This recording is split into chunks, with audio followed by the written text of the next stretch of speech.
Okay, so welcome everyone. We're very happy to have our informal seminar today being given by Stephen Lubow, who's visiting us for a few months. So Steve received his bachelor's degrees in physics and mathematics from Cornell, and then got his PhD in physics from UC Berkeley. He moved on to postdocs at UCLA and then was here as a member. After that, he worked for a few years at Hewlett-Packard before joining the Space Telescope Science Institute, where he is now an observatory scientist. So Steve is an expert in all things disks, circumbinary, circumplanetary, warped, misaligned, and so many other things. And so today he's going to be telling us about polar disks and planets around eccentric orbit binaries. Thank you. So this work is a collaboration that I've had for about 5 years or so with Rebecca Martin at the University of Nevada, Las Vegas, together with a bunch of other people who are also, or at one time were connected with UNLV.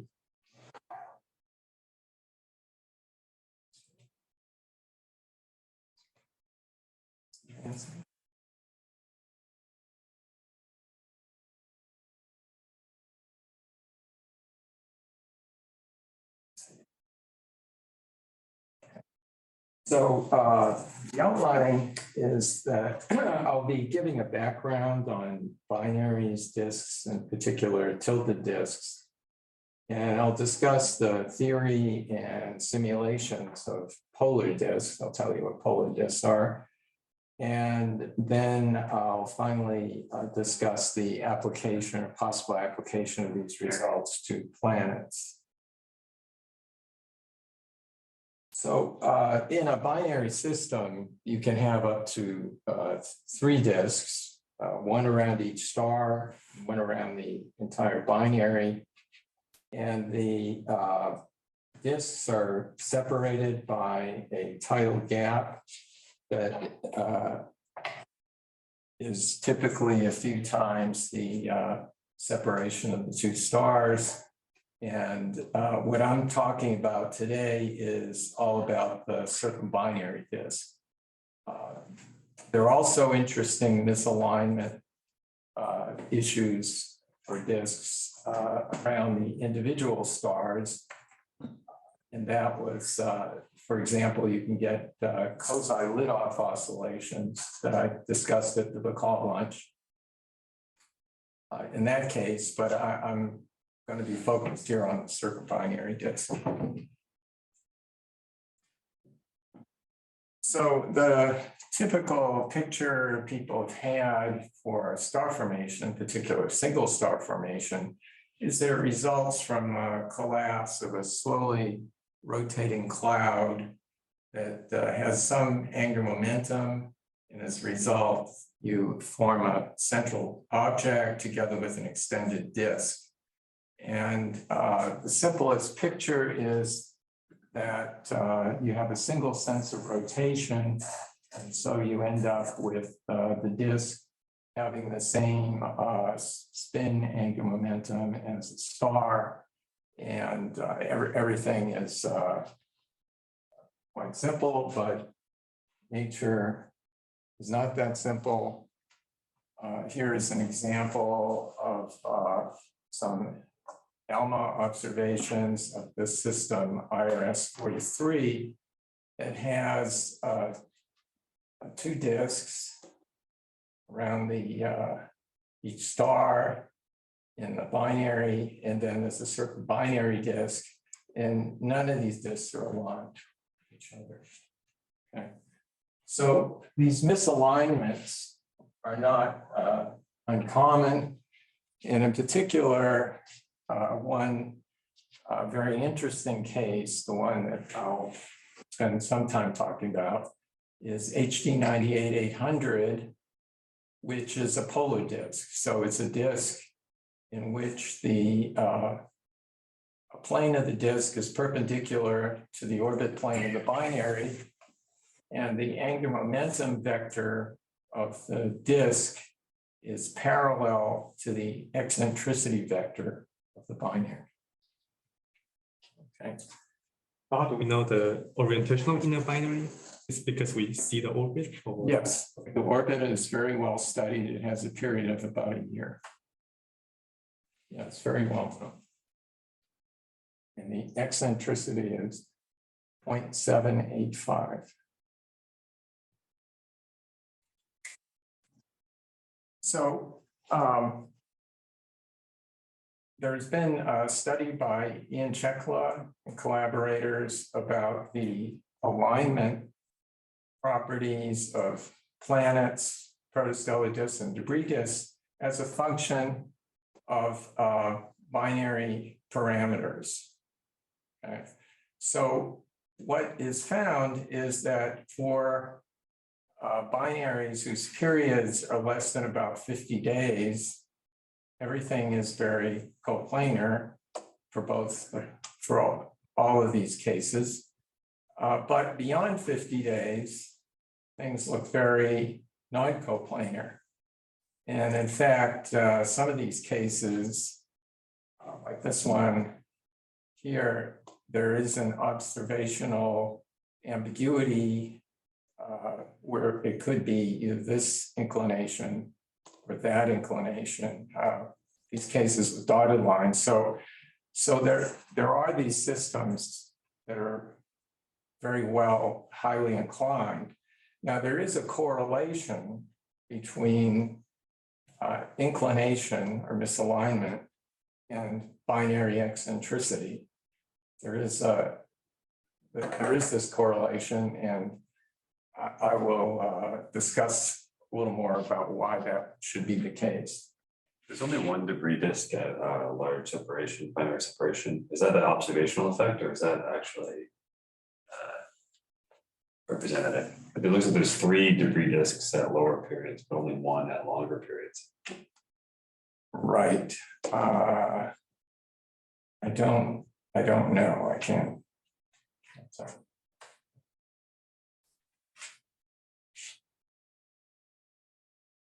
So one way to understand the behavior of tilted disks is by looking at particle orbits. And if you have a particle orbiting a circular orbit binary, it undergoes a simple nodal precession. Okay. So it's tilted, but it precesses uniformly at constant tilt. Okay. So it's what you might think of as gyroscopic motion. But the complication is that the rate of precession varies with distance from the central object. And so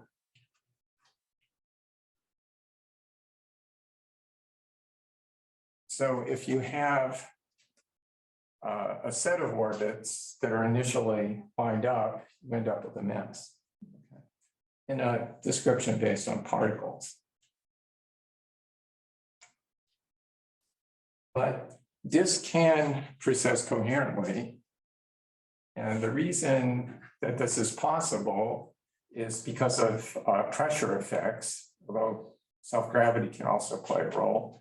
But pressure is able to communicate the tilt of the disk across the different radii in the disk. And provided that the sound crossing time is shorter than the precession time scale of the disk, it will precess as a rigid body. Okay. So protostellar disks are typically warm enough to precess rigidly. It's not always the case, but typically that is the case.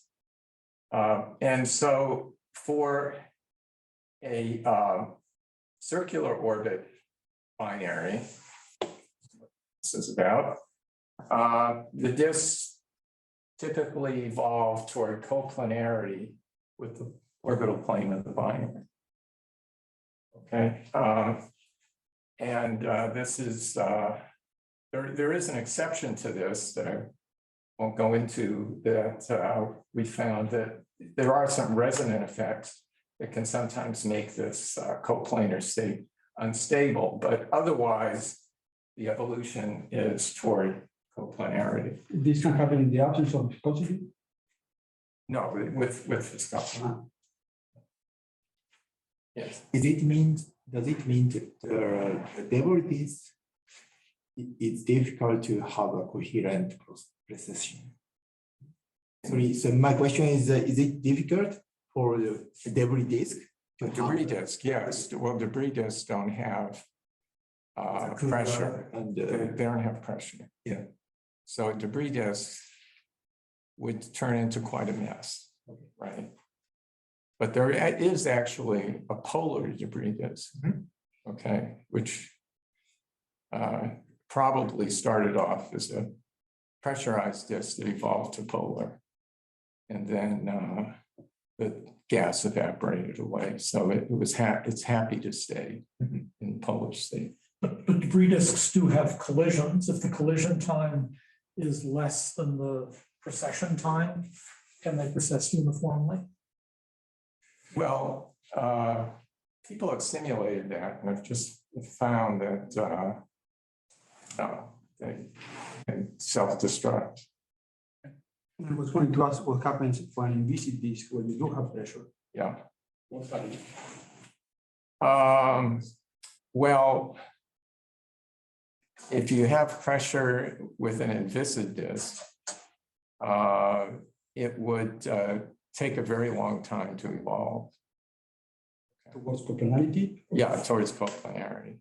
I mean, it would precess, it can precess fine, but the time scale to undergo a secular tilt change in the presence of a binary depends on the dissipation in the disk, the rate of dissipation. Okay. This has to do with the theory of warps and disks and how they damp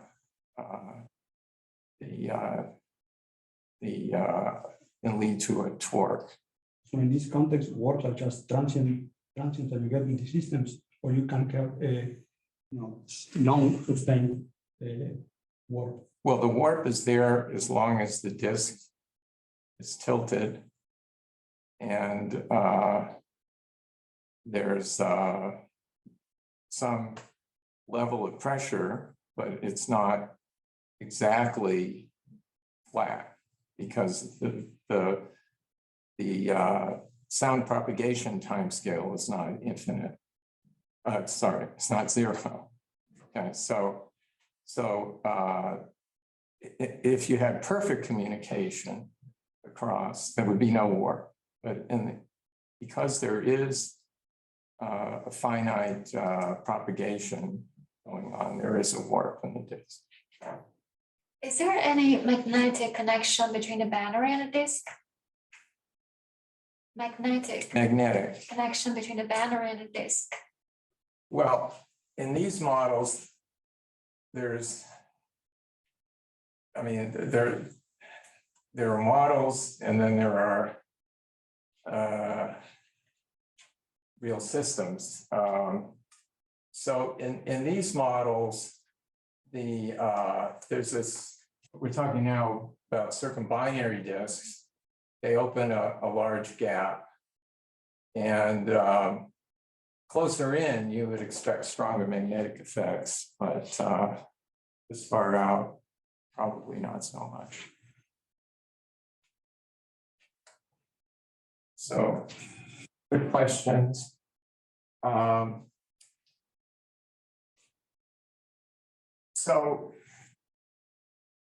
Most binaries are not on circular orbits. This is a distribution of binary eccentricity as a function of binary orbital period. This is logarithmic in days. And for periods less than about 12 days, the binaries are tidally circularized. But beyond that, there's a very broad range of binary eccentricities. And so typically, binary have eccentricities of 0.5 or so. Some go even fairly close to 1, but it's a very broad distribution. So the assumption that the binary is on a circular orbit is not a very good one. So the behavior of a test particle orbiting a eccentric orbit binary has been studied by several groups, but in particular, Farrago and Lascar studied this using a secular Hamiltonian in the quadrupole approximation. And one can look at the behavior of the tilt of the disk as a function of time, where tilt is a unit vector that's parallel to the angular momentum vector of the particle. And what they show is for a test particle, it obeys these equations where beta is a characteristic frequency that depends on distance from the center. And it depends on the binary eccentricity. But what this shows is that there are 3 possible situations where the tilt is fixed in time and the angular momentum does not persist. Okay. So you can see from these equations that if you take any 2 components of angular momentum to be 0, then all of these, all 3 components are 0. Their derivatives are 0. Okay. So they're stationary. So there's one stationary equilibrium that we're all familiar with. That's the coplanar one. And that is just where the angular momentum vector is along the z direction. Okay. There's another case where the angular momentum is directed along the y direction. And I should say the x direction is the direction of the binary eccentricity. Okay, and that is stationary, but it's unstable. It's dynamically unstable. And the final one is if the angular momentum vector is along the eccentricity vector of the binary, and that is stable. And that's the polar case. Okay, so there are really 2 possible stable equilibria for stationary solutions with particle orbits. Is this just the tennis racket instability? I don't know what the temperature is. You'll have to tell me. If you spin a rigid body, it's stable around the axis of maximum and minimum moment of inertia, but not the intermediate axis. Yeah. Probably the right thing. I have a technical question. So Okay. when people did this for not the test particle limit for the third body, Right. They found that once you had to go to octuple order. Once you went to octuple order, you had qualitatively different behavior under certain circumstances. Like if the third body was eccentric, for example. Okay. Has anyone done an analysis at higher order calculations to see if that actually converges? And then there's another analysis that after the octuple order converges. So it's not qualitative different behavior after the octuple order, but has anyone done a similar analysis in the test particle limit? Yes, there's a paper by Vincent and Chang, goes beyond quadrupole. And the behaviors are qualitatively the same. Well, it depends on the parameters, but for the purposes of what I'm discussing with disks, there are other things that happen with disks that I'm focusing on that don't require, as far as we can tell, don't require going beyond quadrupole in order to understand what's going on.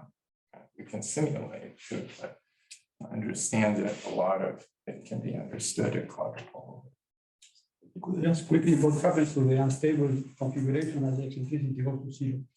It goes to one of these other two states. Okay, so that, okay. So there's a graduate student at UNLV who loves making videos that show various things in this problem. So this is this blue is the nearly coplanar circumbinary particle, and it's tracing out its angular momentum unit vector in the celestial sphere, and this is the polar case. Okay. And now he's filled in the different tilts, initial tilts. And then at the end, you have what's called a phase portrait, which I'll describe a little bit later, that this shows how the orbits behave at different inclinations.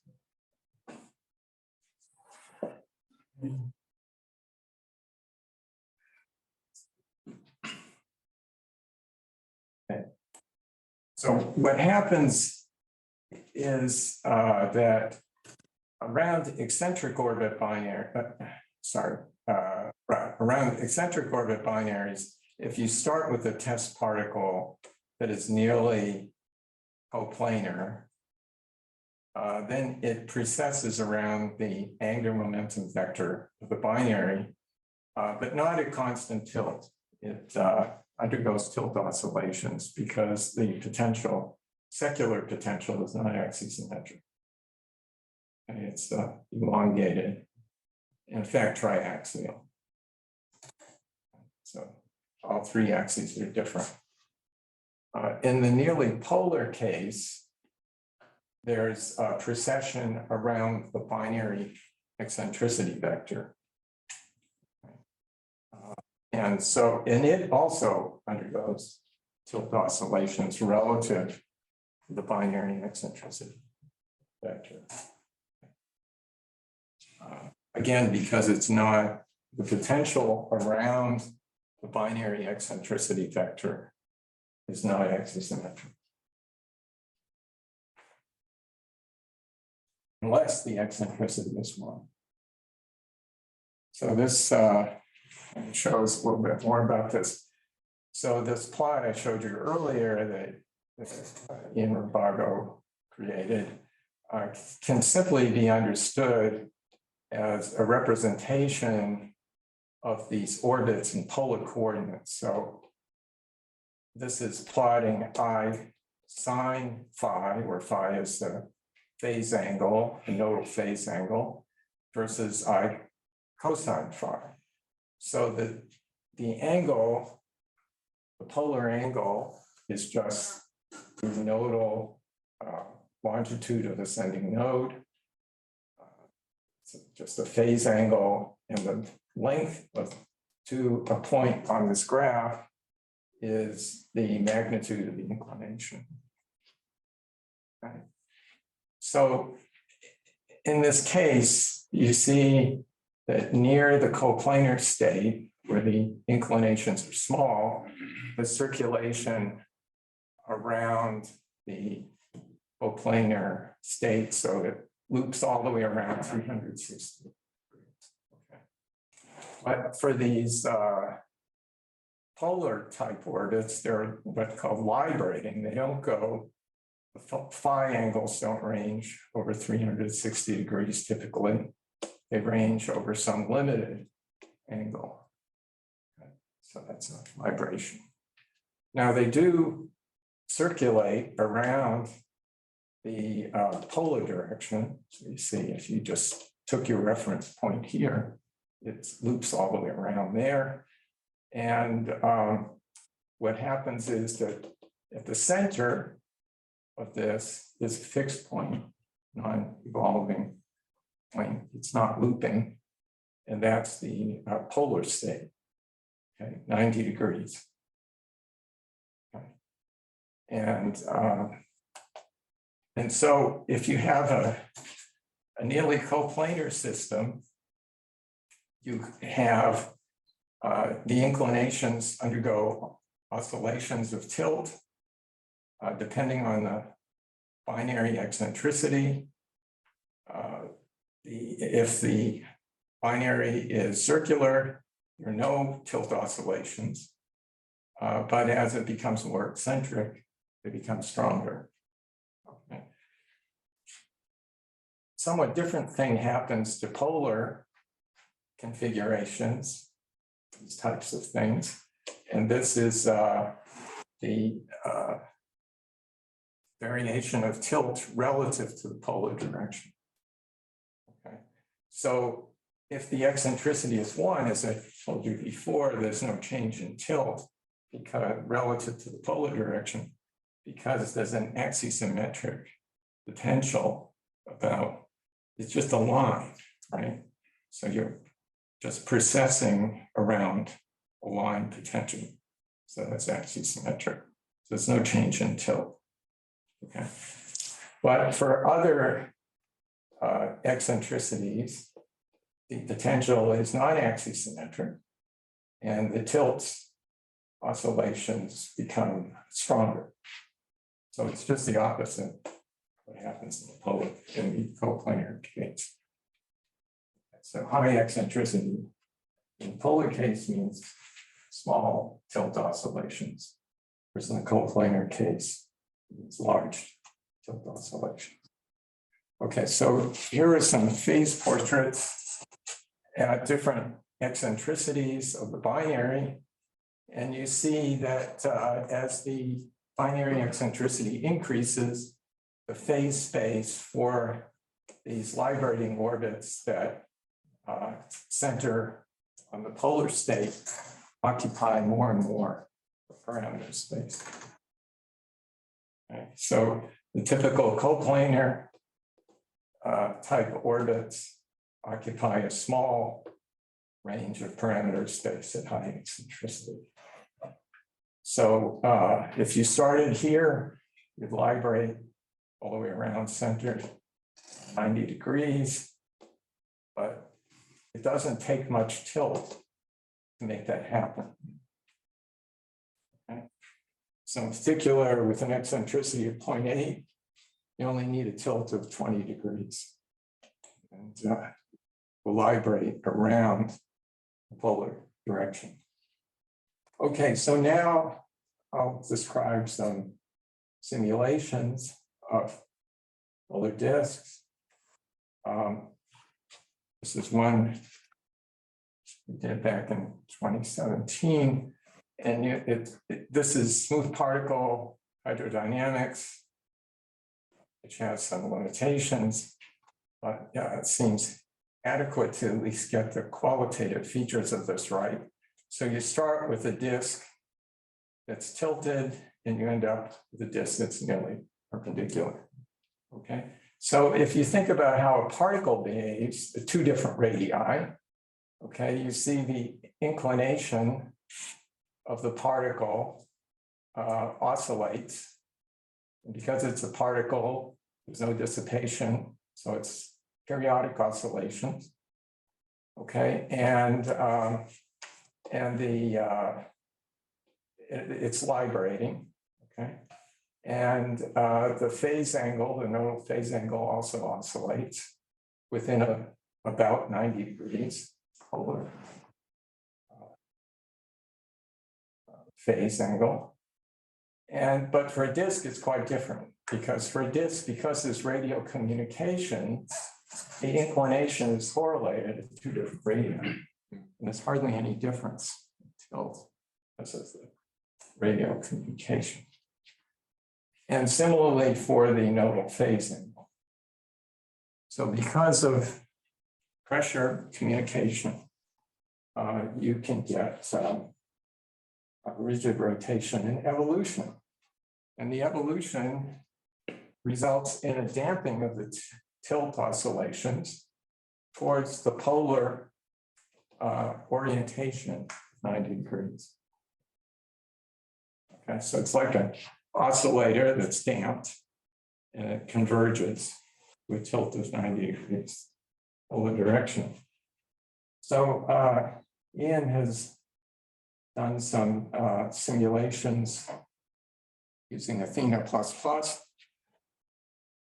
that show similar effect.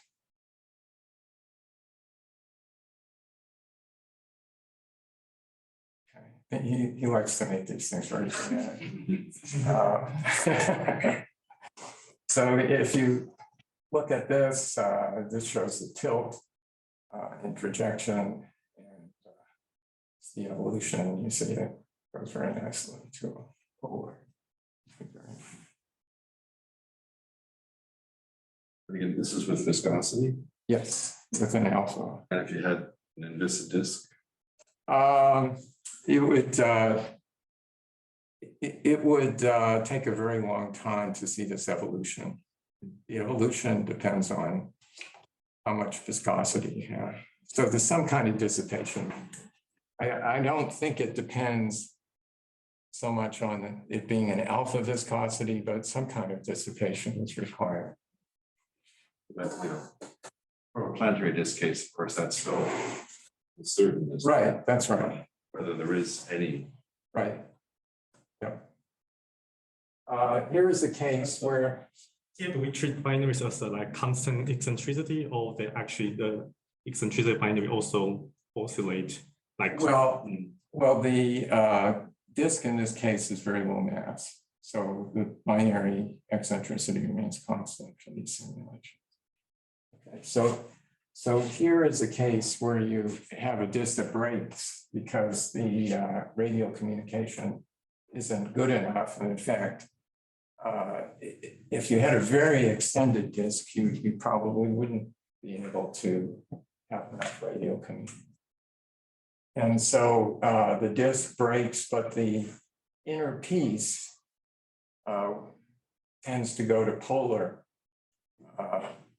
in spite of the fact that the rest of the disk is going polar much more slowly.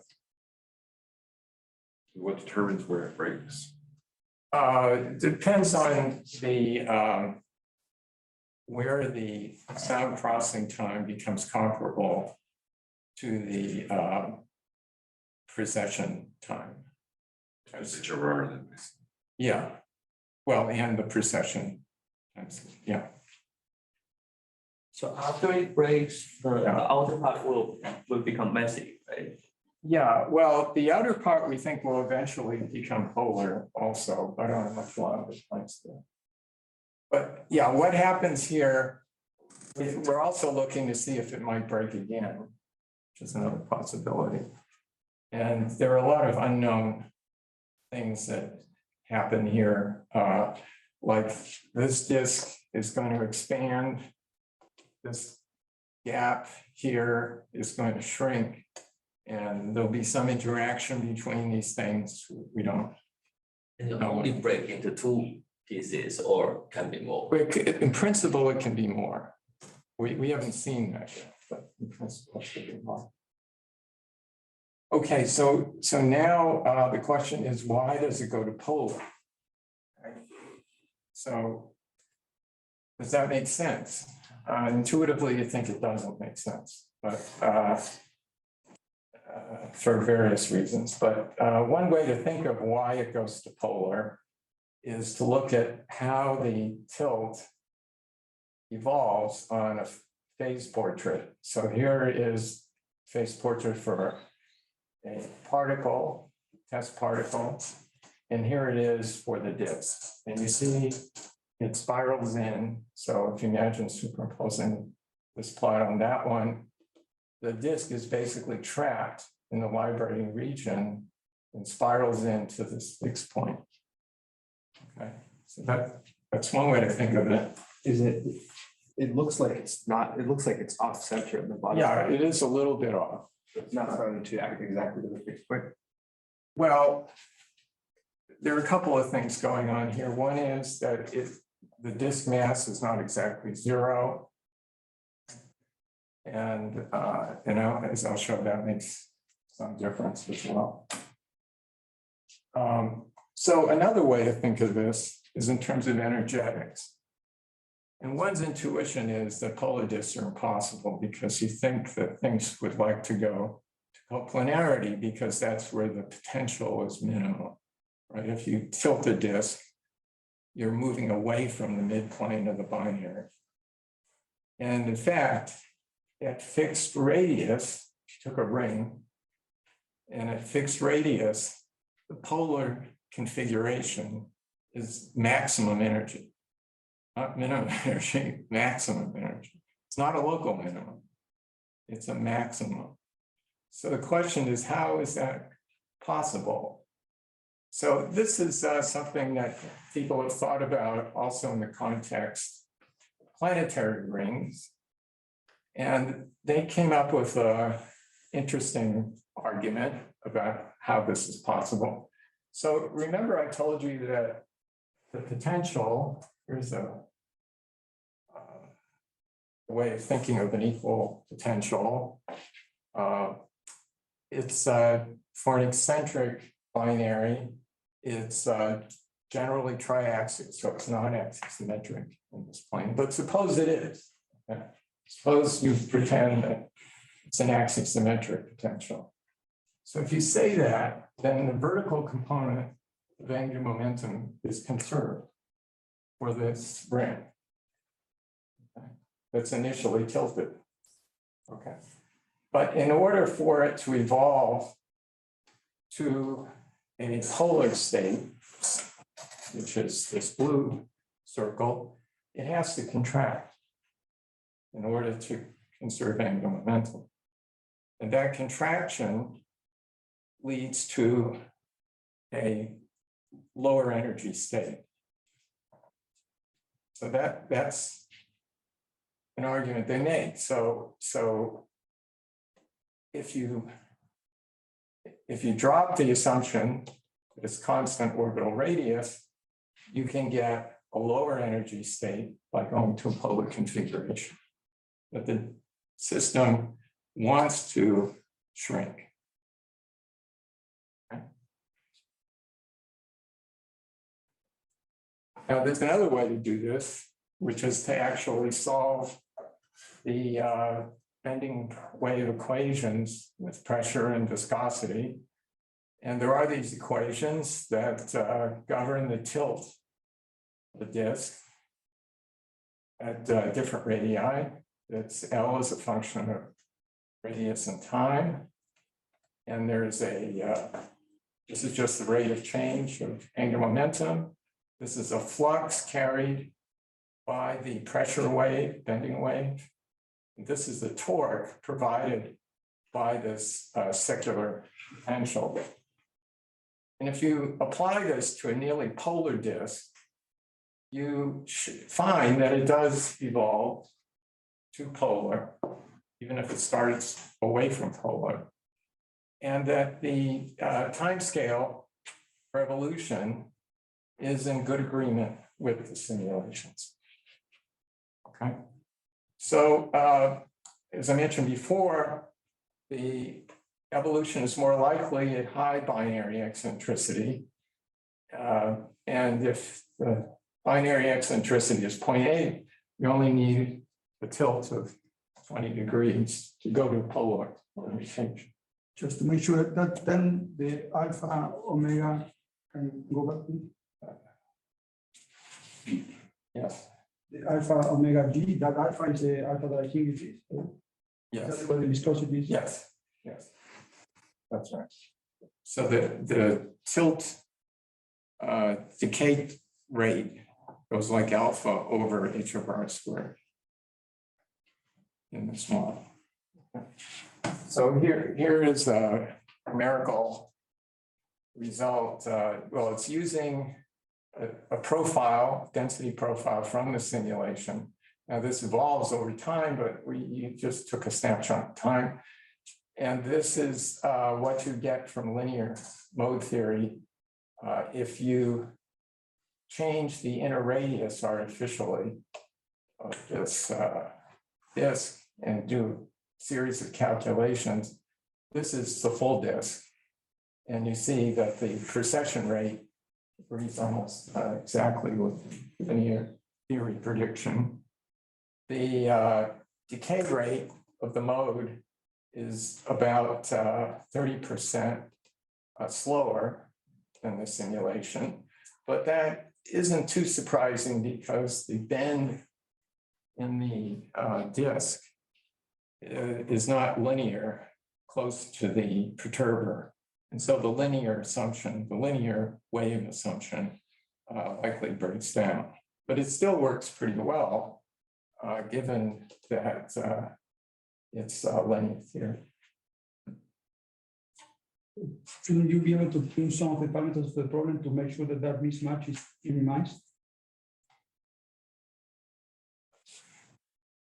Vary parameters. Mhm. Well, as I said, we can't, you mean to minimize this mismatch? Yes.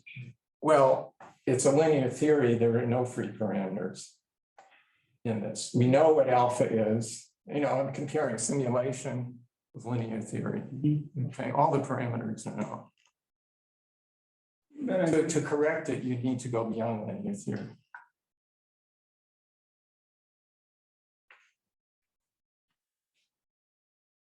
So here's another way to think about it. So if you have this around a spheroidal potential, so again, I'm assuming that things are axisymmetric. If you have an oblate spheroid, which corresponds to having a near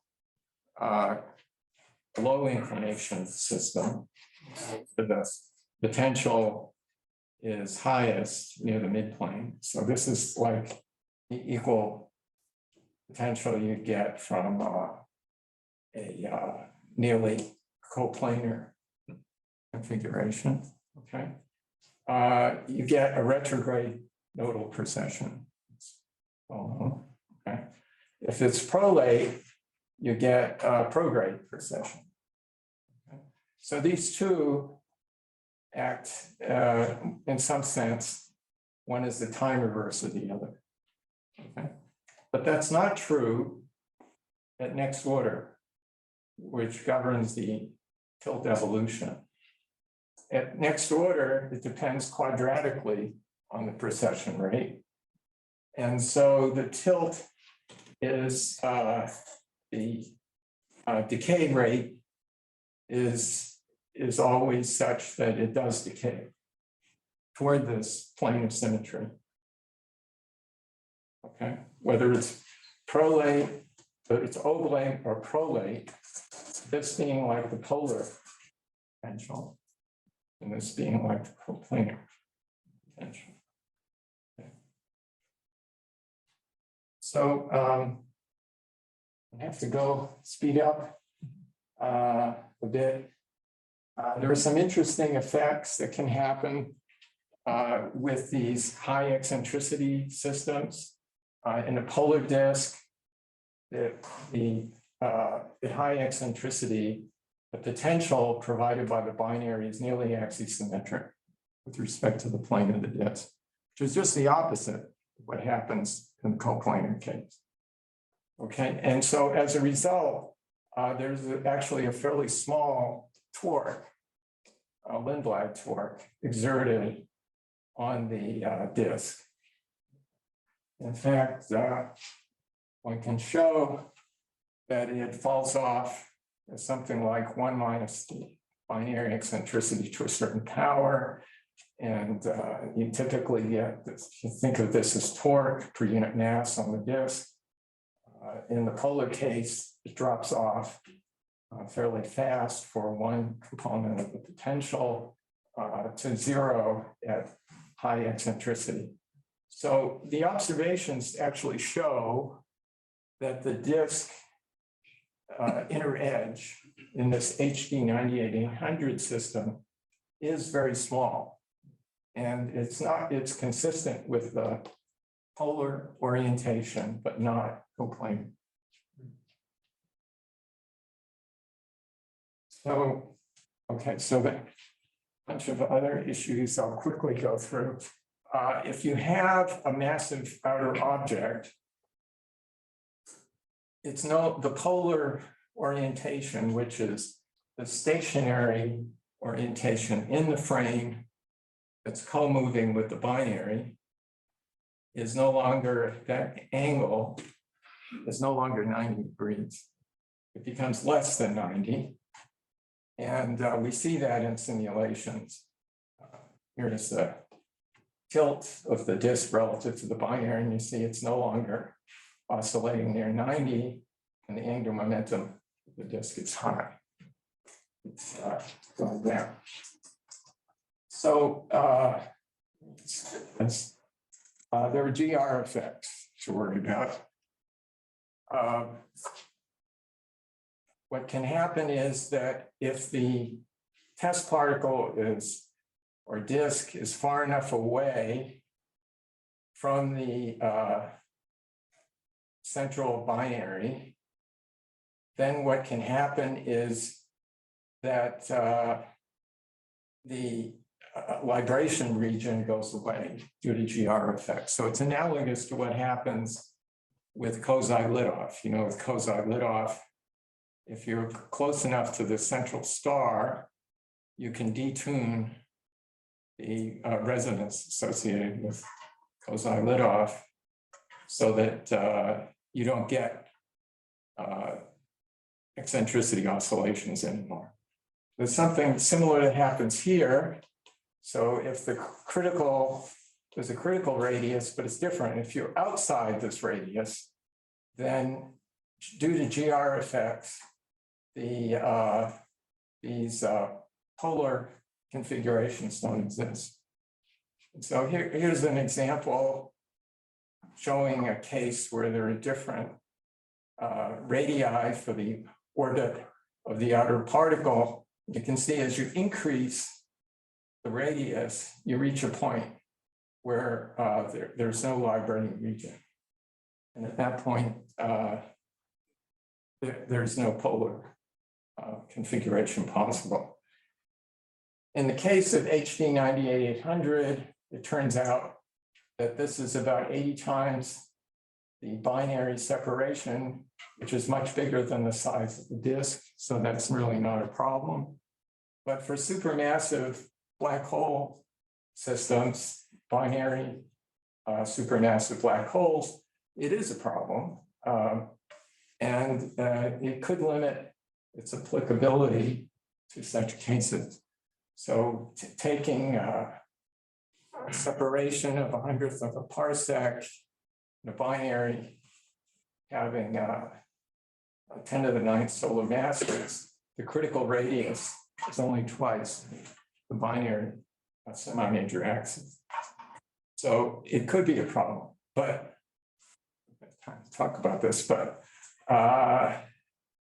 it could go into a polar state at wider separations, wider binary. For a wider binary, it could go into a polar state. And as over time, it might even track the polar state. So the disk could even flip over. Yeah. I feel like I'm missing something here. Okay. Why is it, I understand the critical radius, but why outside, not inside? Outside because the precession due to the binary that's causing it to go to a polar, to remain in a polar configuration, decreases, the precession rate decreases the further out you go. And it doesn't keep up with the precession due to GR. It's falling off like 1 over R to the 7th. Okay, should I talk about triple stars now? Let's get that. Okay, so let me say 5 minutes or so worth of polar circumbinary planets, prospects for those. The question is it possible that there are planets on orbits like that? Okay.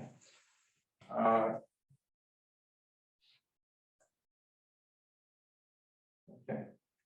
So one question is stability. Are polar planets likely stable? This is showing a diagram of stability where the colored regions are stable and the white are unstable after a certain number of orbits as a function of distance from the central binary. And at low eccentricity, the most stable, that is the regions that are stable closest to the central binary, are retrograde orbits, because you don't resonate very well with the binary in a retrograde state.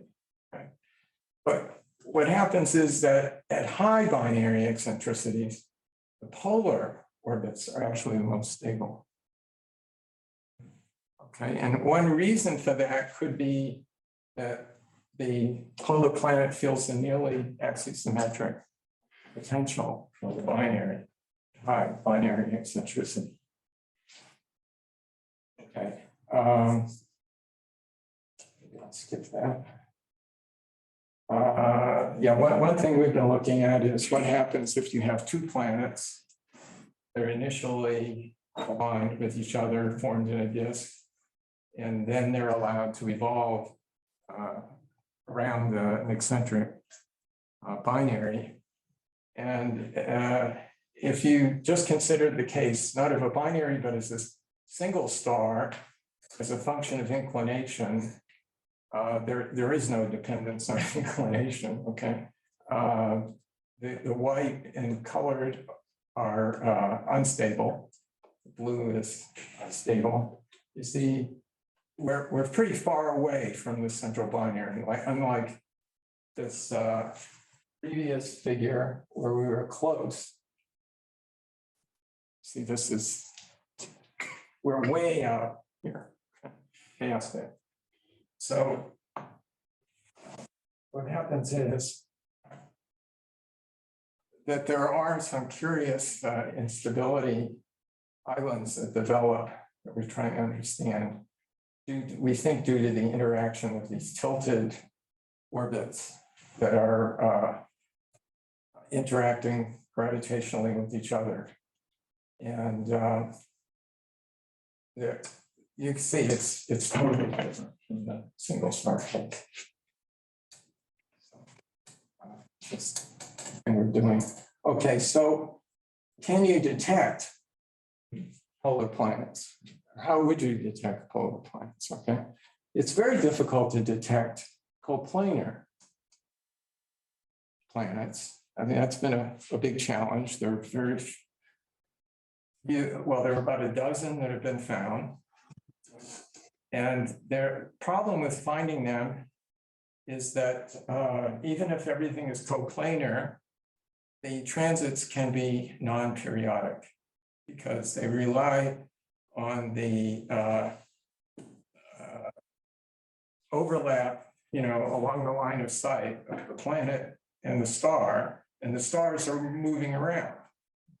And they're generally moving in a way that isn't compatible with having the planet transit at the same time each time it comes back. Okay, so it's hard to find these things.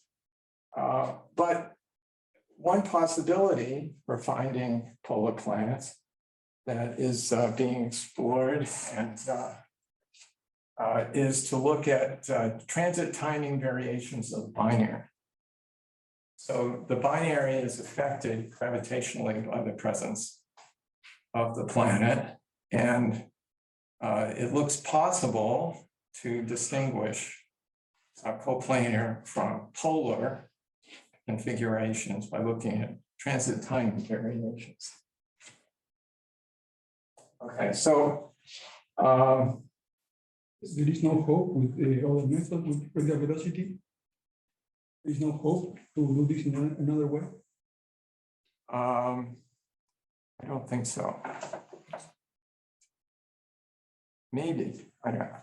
You mean with, it's hard to, I'm not sure about that. There's one group that's trying. Oh, is there? They haven't found any yet. The typical timing variation would probably be on the order of what, like seconds? Maybe, yeah, it can't be minutes, it has to be seconds. Is that right? Is my intuition correct? Because the sun orbits around its surface from Jupiter. So I'm guessing the variation. I'm not sure. Sure what the time scales are. So what we do know about the current coplanar transiting planets is that their frequency is roughly compatible with the frequency of planets around single stars.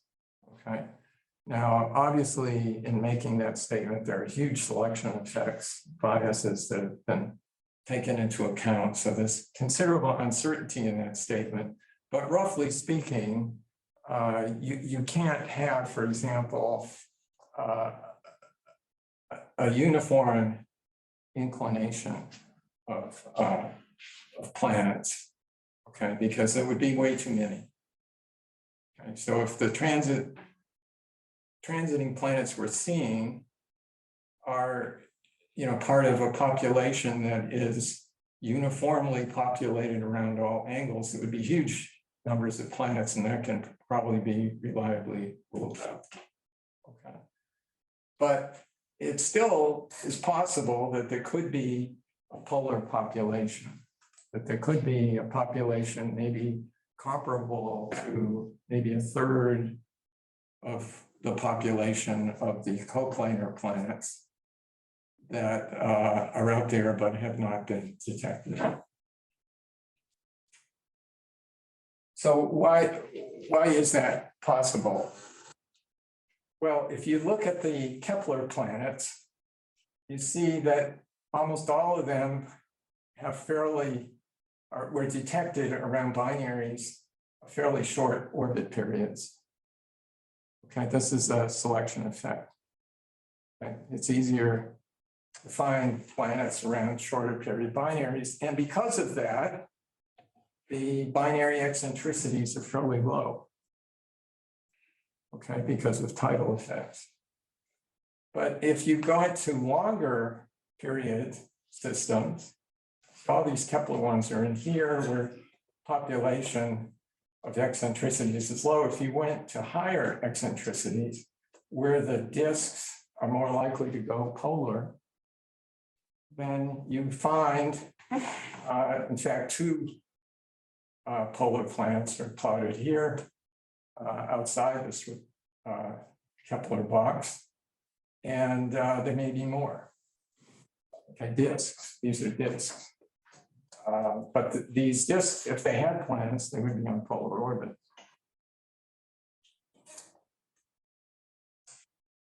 Okay, so let me just wrap up with these comments. So what I showed is polar disks can exist around eccentric orbit binaries. Moderately misaligned disks can evolve to highly misaligned disks. It requires the binary to be on an eccentric orbit. It's affected by the disk angular momentum compared to the binary angular momentum. General relativity.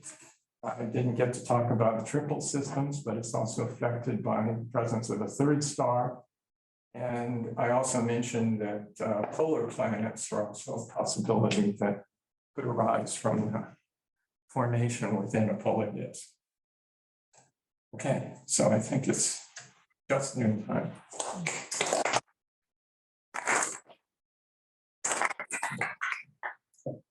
So you've talked about polar disks and polar planets mostly in the context of binary stars, but suppose you have a single star and a massive planet. My impression would be that the stability region doesn't depend that much on is almost independent of the mass of the secondary components. Is that right? That is, you mean if the binary, you're talking about the inner binary involved a planet, right? Instead of two stars. Two stars. Trying to remember how that works. Yeah, I think I think what's affected is the time scale for vibration. Right, but not the stability region. Right. So you could have multi-planet systems in which some of the planets were polar.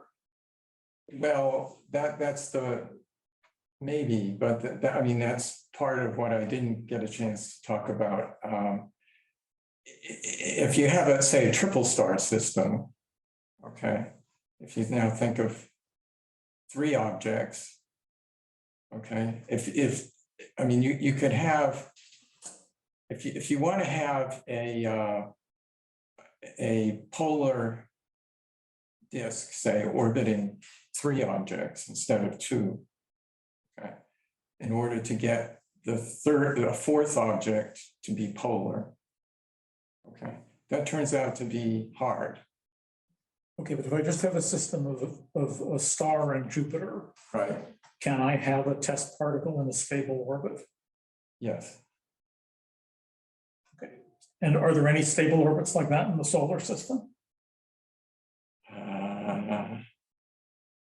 Well, wait a second. Jupiter has a very low eccentricity, right? So Yes. it would require, being very close to polar to begin with.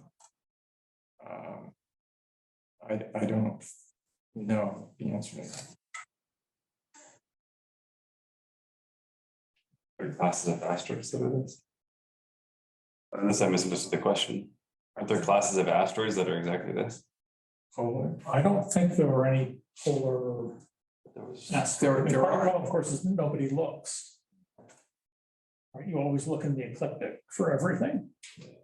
Well, the paper by Dobrovskis, yeah, okay. That looked at forming a planetary ring around Neptune using Triton, I think. And they concluded that in principle, such a ring could exist, but no one ever found it. It exists stably. I'm interested in whether the planet formation in the polar disk is similar to that in the coplanar disk or the disk surrounding the single star. Do you have any idea or prediction about it? Well, the polar configuration, well, circumbinary disks, even the coplanar state. Well, there are multiple answers to your question, okay? One is people have worried about forming planets in disks involving binaries at all, okay? Because the binary will cause, the binary can cause the disk to become eccentric, and that can make the process of planet formation more difficult. And it's a very complicated question. This is something that Silsby and Rafikov have looked at. But when it comes to circumbinary disks, no one has really dealt with that kind of issue. But what happens in the circumbinary disk case is that you again can have issues with the disturbances from the binary affecting the planet formation process and so on. But there hasn't really been a full study of that. So I think we should end now so that we can go to lunch. Before we do that, though, I want to say there are a few spots open for dinner this evening. So please sign up if you're interested. Also, particularly if you have a vehicle. You good? But other than that, all right. So let's thank Steve again for a really nice talk.